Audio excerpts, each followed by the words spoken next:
Je viens de finir I Promise You the Moon. Et clairement, je suis sans voix. Je crois que je t'en ai déjà parlé. Je sais plus dans quelle vidéo j'en ai parlé, mais bref. Je l'ai regardé hier et clairement, je crois que c'est monté très haut dans mes boys love préférés. I Promise You the Moon et Atoll Something About You. J'ai trouvé que c'était vraiment très très bien écrit. Je pense que j'en ferai un avis très très vite parce que vraiment, ce boys love là, moi, genre vraiment. Bonjour, j'espère que tu vas bien, que tu as passé une excellente journée. Aujourd'hui, je te retrouve pour une nouvelle vidéo. En fait, je vais te dire les différentes...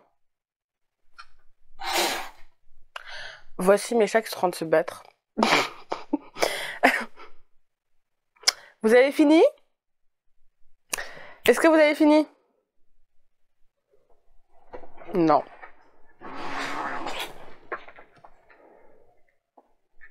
T'as fini? Bon, je disais donc, désolée pour ce petit dérangement. Bonjour, j'espère que tu vas bien, que tu as passé une excellente journée. Aujourd'hui, je vais te dire les différentes choses qui me dérangent dans les boys love, plus particulièrement les boys love thaïlandais. C'est parti!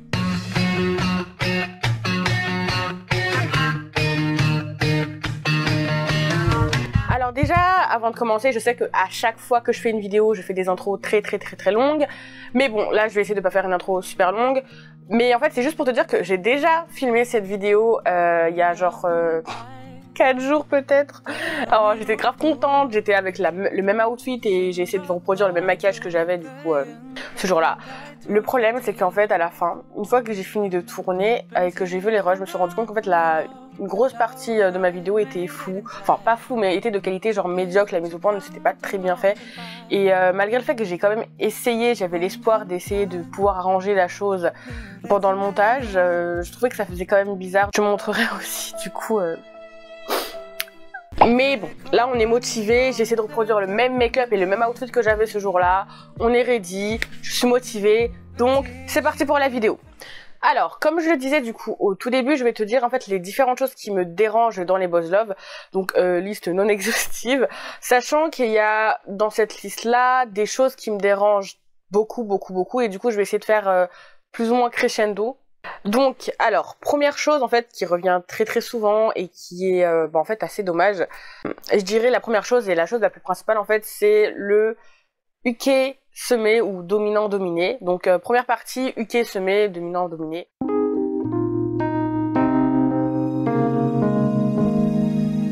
Alors j'en ai déjà parlé dans ma première vidéo sur Together With Me, donc je t'invite aussi à jeter un petit coup d'œil. Donc c'est quelque chose qui je pense a été initié par les mangas, donc avec les yaoi, et du coup c'est quelque chose que les yaoi ont mis comme code, c'est-à-dire qu'on va souvent avoir le dominé qui va être très frêle, très petit, avec un caractère vraiment très soumis, je dirais, par rapport au dominant, qui lui le dominant va être très masculin, très grand, très imposant, très populaire. On a souvent ce genre de choses, et dans les boys love en fait ça ne change pas. On a vraiment une différence physique qui est très visible, ou alors je peux aussi te parler de My Engineering ou de énormément de dramas où on a cette différence là. Après, comme je le disais au début, heureusement qu'on a quand même des dramas qui commencent petit à petit à se diversifier par rapport à ça, que ce soit au niveau physique ou au niveau en fait du caractère. Je pense bien sûr notamment à Together With Me où on a deux personnages qui sont très imposants, ou alors je pense aussi tout simplement à les protagonistes, le couple principal de Dark Blue Kiss, donc Pete et Kao, où on n'a pas vraiment une grosse différence physique entre les deux, donc c'est assez cool en fait d'avoir ce genre de choses, et même si on a toujours cette différence physique qui en soi ne me dérange pas de ouf, mais c'est juste que c'est quelque chose qui revient très souvent, et en vrai je pense qu'ils auraient quand même pu faire beaucoup plus de diversité. Il y a énormément de potentiel. On n'a pas beaucoup aussi de personnages, on va dire, gays, donc assez féminins. Je parle vraiment de personnages qui sont très féminins, donc je pense notamment à Green dans Together the Series. C'est malheureux qu'on n'ait pas vraiment ce genre de personnages comme personnages principaux ou comme couples principaux. Je trouve ça assez dommage. En fait, je te mettrai probablement aussi tous les liens ou tous les liens des séries que j'aborde ou autres dans la barre de description, donc je t'invite aussi à jeter un petit coup d'œil. On a heureusement du coup un drama qui s'appelle My Toonsie Diary, qui est vraiment un truc très comique, et où en fait les trois protagonistes du coup gays masculins sont des personnes qui sont très efféminées, donc c'est pour ça qu'on appelle ça Toonsie entre guillemets. Donc j'ai trouvé ça très fun et très cool en fait d'avoir ce genre de personnage au premier plan. Voilà, donc ça c'était la fin de ma première partie.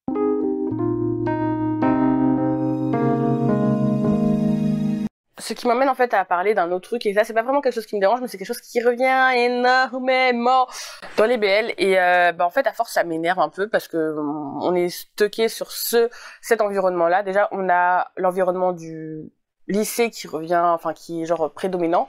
D'un côté je comprends, et c'est pas non plus quelque chose qui va m'empêcher de regarder le boys love, je vais toujours regarder le boys love même si c'est des étudiants, mais c'est vrai que un peu plus de diversité au niveau de l'environnement, ça serait mieux. Déjà, je suis contente qu'on a quelques dramas qui commencent à émerger, où ça ne se passe plus du tout au niveau du lycée, où il y a beaucoup plus d'action. Je pense notamment, comme tu l'as compris, à Manor of Death, ou alors tout simplement du coup à King et Porsche qui est un drama qui va bientôt sortir.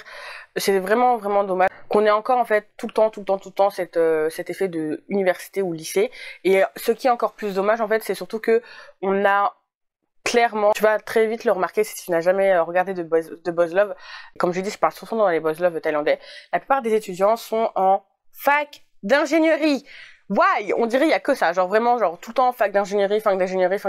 Je sais pas, j'imagine que c'est peut-être quelque chose qui est beaucoup plus bien vu en Thaïlande. Enfin, j'imagine, mais c'est vrai que tout le temps. À la fin, tu te dis ouais, mais il y a pas que ça en fait. Genre déjà tu viens, on est tout le temps sur du school, on est toujours sur du étudiant tout ça, et en soi, je vais pas mentir, j'aime beaucoup aussi cette ambiance-là, mais changer un peu. Troisième point, je vais parler d'un point qui me met assez mal à l'aise et qui me dérange un peu, même si je le regarde et que je me dis que voilà, c'est surtout une question de culture. C'est le femme-homme, ou plutôt mari-femme en fait, entre couples homosexuels masculins.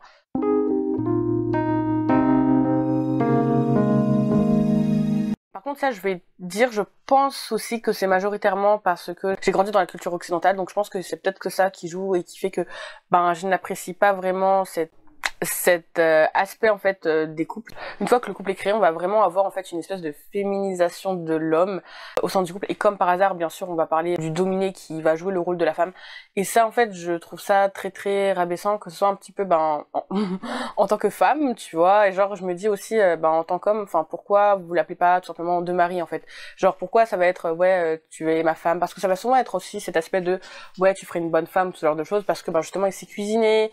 Il y a un peu le stéréotype de la femme parfaite. Qu'est-ce que la femme parfaite? Je parle vraiment genre de tout ce qui est un peu macho, genre la femme qui fait la nourriture, qui est très douce, qui est comme ci, qui est comme ça. Et je trouve ça vraiment dommage que on ne dise pas clairement en fait mari. Et je pense que c'est aussi, comme je le disais en fait, aujourd'hui, surtout en France, il y a énormément de personnes justement qui se battent sur le fait que en fait non, il n'y a pas de femmes et d'hommes dans un couple homosexuel. Et je trouve ça dommage qu'en fait dans les boys love on ait encore ça. Mais comme je disais, je trouve que c'est peut-être quelque chose de culturel, peut-être qu'en Thaïlande, genre, c'est pas vraiment la même connotation qu'en France. Mais voilà, je sais que moi, en fait, ça me fait un petit peu grincer les dents à chaque fois, parce que je me dis, mais pourquoi tu l'appelles pas juste ton mari, boyfriend, genre vous êtes deux hommes, enfin je sais pas. Et je parle, bien sûr, dans ce cas-là, je parle vraiment des hommes homosexuels, pas des transgenres. Dans ce cas-là, oui, j'aurais compris. Donc ça, je trouve ça vraiment dommage, et peut-être que là, ça commence à changer, enfin on espère, j'espère, je croise les doigts. Mon quatrième point, alors c'est quelque chose qui revient énormément, mais heureusement maintenant on commence à avoir des personnages qui ont de la gueule. Je parle bien sûr des femmes qui sont l'ennemi. Donc quatrième point, les femmes ennemies dans les boys love, si je puis dire.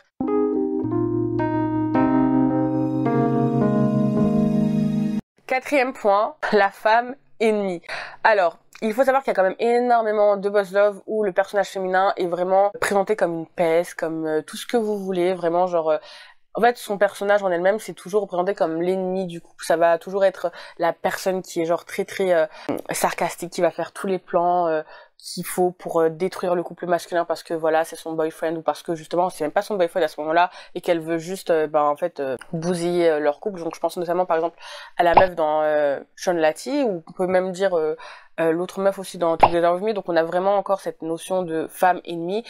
Après, heureusement que maintenant on a aussi, pour balancer l'histoire, des personnages féminins supportifs, des personnages féminins qui sont pour le couple, et ça, heureusement, parce qu'en fait ça commençait un petit peu à peser d'avoir toujours la même chose, en mode que ce soit que des filles qui soient méchantes entre guillemets. Donc je trouve ça assez bien qu'on ait aussi mis des personnages très très fortes, caractériellement parlant, et des personnages qui vont supporter les couples. Donc je pense notamment, comme je l'ai dit, dans toutes mes vidéos, on supporte les queens.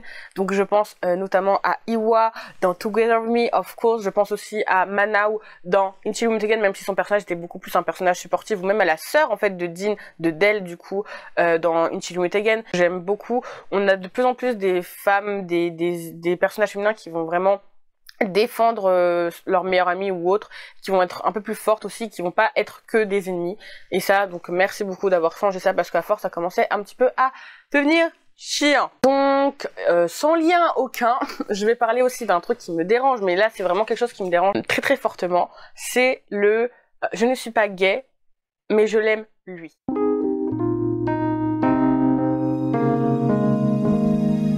Donc 5e point, je ne suis pas gay, mais je l'aime lui. Alors pour ceux et celles qui regardent les Boys Love, je pense que vous comprendrez tout à fait de quoi je parle. Autant dans certaines circonstances, je peux plus ou moins l'accepter dans le sens où ben les choses font que ça va être, ça va faire ressortir une pansexualité, ou ça va être juste nous montrer que en fait, peu importe le sexe de la personne elle aime lui, donc ça c'est aussi très très romantique et très très bien. Mais en fait j'ai l'impression que dans les Boys Love, on utilise le je suis pas gay, mais je l'aime lui, surtout pour excuser et pour se cacher en fait d'une certaine façon. Je me dis en fait, genre pourquoi tu dis pas directement que t'es gay en fait? Pourquoi on n'a pas des personnages qui sont clairement gays et qui le disent, ou alors tout simplement des personnages qui en fait à ce moment-là vont juste dire ouais j'aime, enfin je l'aime mais c'est un garçon, et puis voilà. Ou alors des personnages qui sont bi et qui sont complètement bi en fait, dans le sens où genre ils le disent clairement. Ou voilà, on va souvent avoir, c'est souvent en plus comme par hasard, c'est souvent les personnages qui vont avoir 10 000 meufs, et puis après quand ils vont tomber amoureux de ce garçon, comme par hasard ça va être souvent le meilleur pote ou je sais pas quoi, ils vont dire non non non, je suis pas gay parce que je suis sortie avec plusieurs filles donc je suis pas gay.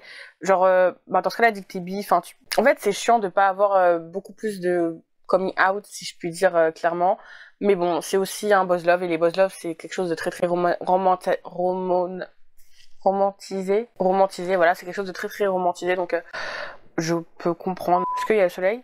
En fait, je suis en train de voir parce que le soleil est en train de se lever, et du coup, je suis en train de me dire, est-ce que je suis trop lumineuse? Je pense pas, c'est bon. Je pense notamment, par exemple, à une scène dans Sotus. En fait, c'est la seule scène que je me souviens actuellement où il dit je ne suis pas gay, je l'aime lui. Mais en fait, ça revient très très souvent dans plein de dramas. Si j'arrive à les retrouver, je te mettrai du coup des scènes pendant que je parle. Mais c'est vrai qu'en fait, à la fin, moi, je me dis, mais why? Après oui, le coming out c'est pas très facile, bien sûr je peux le comprendre, et il y a plein d'autres dramas, notamment les dramas philippins, où en fait on parle aussi de quelque chose de très important, même des certains dramas aussi thaïlandais où on parle de ça, et c'est très très bien dit, très très bien fait. Mais là en fait j'ai juste l'impression que c'est un peu en mode non non mais t'inquiète hein, je suis pas gay hein, je suis pas gay hein. Mais lui, c'est pas grave. En fait, c'est pas lui que j'aime. En fait, c'est genre, c'est pas le fait que ce soit un garçon, c'est pour ça que je l'aime. Non, non, non, pas du tout, pas du tout. En fait, c'est lui, c'est son âme que j'aime. Du coup, en fait, genre, que ce soit une fille ou un garçon, je l'aime quand même, hein. Non, mais moi, je suis pas gay, hein. Je suis pas gay du tout, hein. C'est un peu ça que je ressens, du coup, quand je vois la scène, et du coup, je suis en mode, tell him, you know, if you're gay, it doesn't matter, you know, love him. Ou alors, au pire, genre, juste, en fait, peut-être le je ne suis pas gay, mais genre peut-être que dans ce cas-là, si la scène était plus du style en mode est-ce que tu es gay, et que le protagoniste répondrait un truc du genre je sais pas si je suis gay, mais je sais juste que je l'aime. Ça, ok, j'aurais compris. Ouais. Je trouve ça dommage qu'on n'ait pas plus souvent de représentants, mais là, comme je le disais, comme je le redis, en fait, à chaque point que je suis en train de nommer, en fait, on a beaucoup plus de dramas qui essayent petit à petit en fait de se défaire de ça. Donc voilà. Donc là, je vais arriver à mes 2 derniers points, et c'est les points qui m'énervent. Je parle aussi du mec possessif.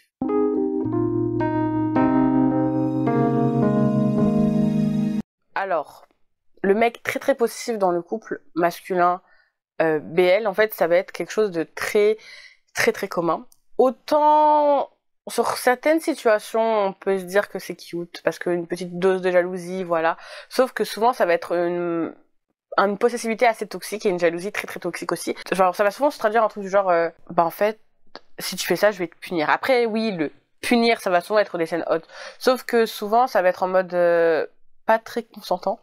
Du coup ça me gêne beaucoup. Finalement en fait ça va coller encore au cliché du huquier semé, donc le premier point dont je parlais, parce que ça va être en mode souvent, c'est très souvent le cas, c'est enfin le dominant qui va être d'une possessivité extrême, ou qui va ne pas supporter que par exemple telle personne, je parle à l'autre personne ou ce genre de choses. Et en fait, c'est très toxique, donc à regarder, genre je suis là en mode, en fait des fois je suis partagée parce que des fois c'est bien amené, plus ou moins, mais d'autres fois je suis là en mode Par exemple, je pense notamment à la scène genre dans Love by Chance que j'aime énormément. Love by Chance aussi, il y a des points qui sont très très bien. J'aime beaucoup Love by Chance. Vraiment, voilà, Perth et Sainte. Où il y a une scène vraiment où t'as E qui est plus ou moins jaloux. Enfin, il l'a pris par la main, il lui a fait un peu en mode non mais arrête de parler de lui, je vais te punir. Et en fait, genre ça appuie une forme de dominance en fait sur l'autre personne, et je trouve ça un peu bizarre en fait sur certains points. Genre c'est en mode bah non, je vais te punir et je vais t'embrasser. Des fois t'es pas vraiment d'accord pour que je t'embrasse, mais je vais t'embrasser quand même. C'est assez dommage. Mais en tout cas, comme j'ai pu faire le lien là maintenant, je vais aussi te parler. Là c'est le sujet genre je crois le plus important. Et le sujet qui m'énerve le plus et qui me rend le plus mal à l'aise, et je comprends pas pourquoi il y a ça. Mon 7e point, en fait, le non-consentement dans les boys love thaïlandais.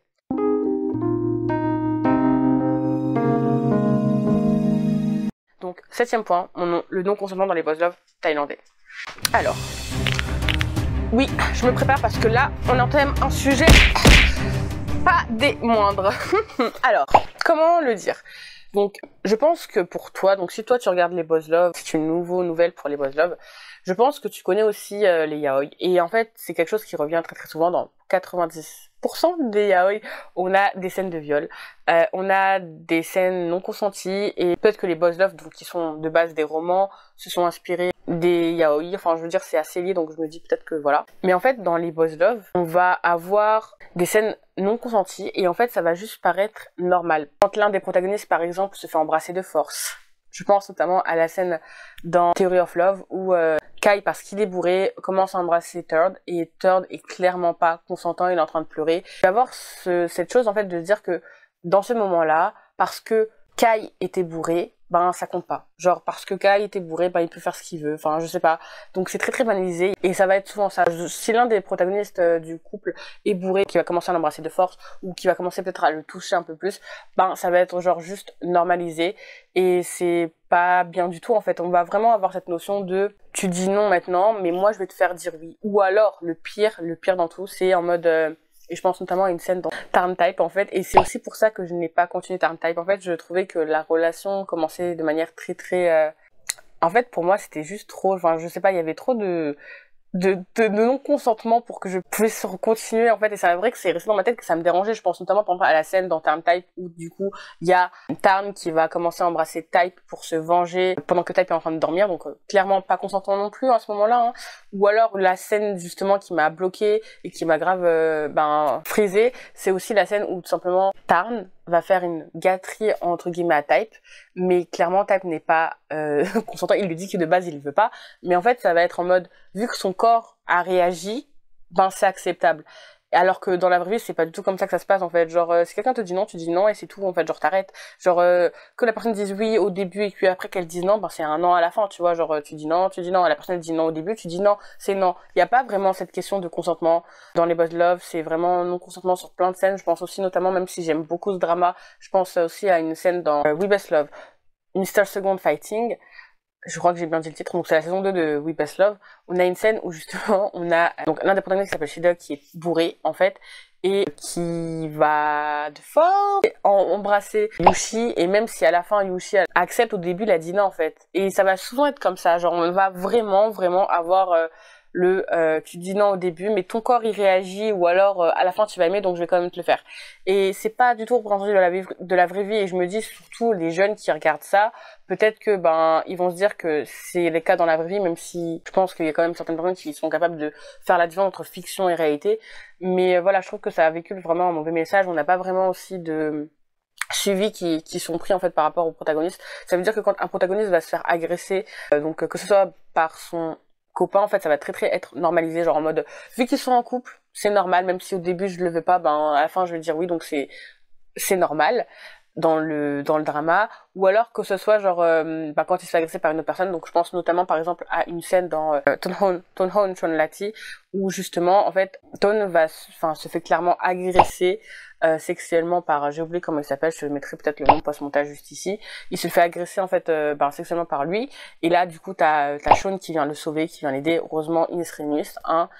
Et en fait, donc bien sûr qu'on va avoir le moment où Ton va pleurer, mais en fait ça va juste être ça, genre ça va vraiment être en mode il se passe ça, ben voilà, c'est pas si grave que ça. Enfin, et je trouve ça dommage qu'on n'ait pas de mesures justicières aussi qui soient prises. En gros, ça va être en mode, on va se venger nous-mêmes, et puis voilà. C'est pas quelque chose d'acceptable dans les boss love. Je pense aussi qu'il y a aussi ce fantasme de relation, en fait, genre le fait qu'il y ait quelqu'un qui prenne le dessus. Je sais que moi, en tout cas aujourd'hui, je deviens de plus en plus piquée avec mes boss love parce que déjà la plupart des histoires c'est la même chose, et aussi parce qu'en fait va avoir souvent ce genre de scène, et quand c'est trop, c'est trop. Et on va vraiment avoir énormément de scènes où le bisou est forcé, ou alors la personne est en train de dormir et on va lui faire des choses, donc la personne n'est pas du tout au courant. Enfin voilà, c'est genre c'est normal. Alors que non, en fait, ce n'est pas normal. Et c'est aussi pour ça que j'aime énormément, en fait, Ichi Umetegan, où on a vraiment cette notion de consentant. Il demande vraiment à Parm, en fait, son avis avant de l'embrasser, et puis après, il lui laisse le temps de dire oui ou de dire non, et puis après, il va l'embrasser. Donc ça, c'est quelque chose que j'aime énormément, déjà. Il y a une scène dans Ichi Umetegan, justement, où on a Parm et Dean, et donc Dean, à ce moment-là, on va dire qu'il a baladé un peu ses mains, et là, Parm lui a clairement dit... non, en fait, il était pas du tout d'accord avec ça, donc il lui a dit non d'arrêter. Puis après, il l'a poussé et là, il lui a clairement dit, en fait, ne recommence pas. En fait, on nous montre que c'est pas normal. Pour moi, genre ça, cette scène, elle a été très très bien faite parce que oui, ce n'est pas normal et que oui, ça ne devrait pas être comme ça. Je trouve ça juste tellement dommage qu'on ait des scènes non consenties dans les boys love, sachant qu'on est censé dépeindre des relations homosexuelles. Enfin, genre, même si c'est très romantisé aussi, et c'est aussi peut-être ce qui fait la différence avec les séries gays, on va dire américaines ou autres. Mais en fait, voilà, je trouve que c'est des choses qu'on ne devrait pas avoir. Vraiment, le non-consentement, il est quand même très très présent. Et même si aujourd'hui, on commence à avoir de temps en temps des petits BL assez originaux, que ce soit en termes de plot, en termes de protagonistes ou en termes d'autres choses qui commencent à arriver, c'est quand même très peu par rapport à toute la montagne de boss love qu'on a. Donc, j'espère que ça va changer. J'espère vraiment qu'on va avoir des boss love qui en valent le coup, où on aura moins ces différentes choses, parce que vraiment ça commence à me faire chier. Certaines choses, en fait, je peux encore passer, on va dire que c'est des trucs un peu bénins, comme je l'ai dit, mais par exemple, genre, en fait, les derniers points que j'ai cités, en fait, pour moi, c'est des choses qui devraient commencer à arrêter. Genre, pourquoi il y a encore le non-consentement dans les boys love? Pourquoi on a encore cette image très très réductrice, en fait, de femme, mari, enfin... Il y a plein de choses comme ça qui me dérangent et j'espère vraiment que ça va changer, qu'on va avoir plus de diversité au terme de l'histoire, plus de diversité en termes de personnages, que ce soit physiquement et mentalement. Je suis pas sûre de savoir si ma vidéo t'a plu. Je sais que j'ai été énormément brouillon parce que clairement là les différents points que je t'ai dit, je les avais déjà écrits, donc j'avais déjà écrit sur une feuille les points que je t'ai abordés, mais je suis allée totalement dans le freestyle. J'espère vraiment que ça s'est pas trop senti. Je verrai au montage comment je ferai pour faire en sorte que ça soit un minimum organisé et que ça soit un peu fluide. Sarah du montage, si tu regardes ça, j'espère vraiment que tu arrives aussi à sortir quelque chose de ce que j'ai dit. Ça va du montage, si tu regardes ça, bonne chance. C'était la fin de ma vidéo sur les différentes choses qui me dérangent dans les boys love thaïlandais. J'espère que cette vidéo t'a plu. N'hésite pas à t'abonner juste ici si tu veux plus de contenu ou plus de vidéos. Si tu veux me conseiller des dramas, si tu as des remarques à me faire ou si tout simplement tu souhaites discuter de tout ce que j'ai dit, de dramas que j'ai abordé tout au long de cette vidéo. N'hésite pas à me le dire en commentaire, je les lirai avec plaisir et avec impatience, et tu sais très bien que je réponds à tous les commentaires, donc ça me fera super plaisir. Surtout aussi, n'hésite pas à t'abonner à ma page Instagram. Je sais que je le dis pas très souvent dans mes vidéos, mais en fait ça fait déjà toujours plaisir en fait d'avoir des gens qui te suivent, et surtout en fait genre si tu veux avoir des uploads de comment les montages avancent, de quelle vidéo je vais faire, des fois je fais des petits sondages s'il n'y a pas grand monde qui répond, du coup ça serait intéressant que toi en fait qui regarde la vidéo puisse décider, donc vraiment ça me ferait très plaisir. Je souhaite aussi me parler en MP de boss love ou de peut-être d'idées de vidéos que tu aurais, en fait n'hésite pas aussi hein, genre vraiment je suis ouverte à toute discussion. Je sais pas du tout quand est-ce que cette vidéo va sortir. Je sais pas si elle va sortir avant ou après le vlog Montpellier, Grenoble, Lyon. Et surtout n'oublie pas une chose, non, je suis sûre que tu es une personne incroyable et que tu peux le faire, car moi, je crois en toi. Bye bye. Mon make-up est trop on point, trop on point, trop on point. Ah oui, j'ai oublié de te dire, t'as vu, j'ai un micro, hein. T'as vu? On glow up dans le YouTube game. Genre en fait au début de mes vidéos j'avais un micro. Donc je faisais ma réaction à Manner of Less, le micro a Rashkit.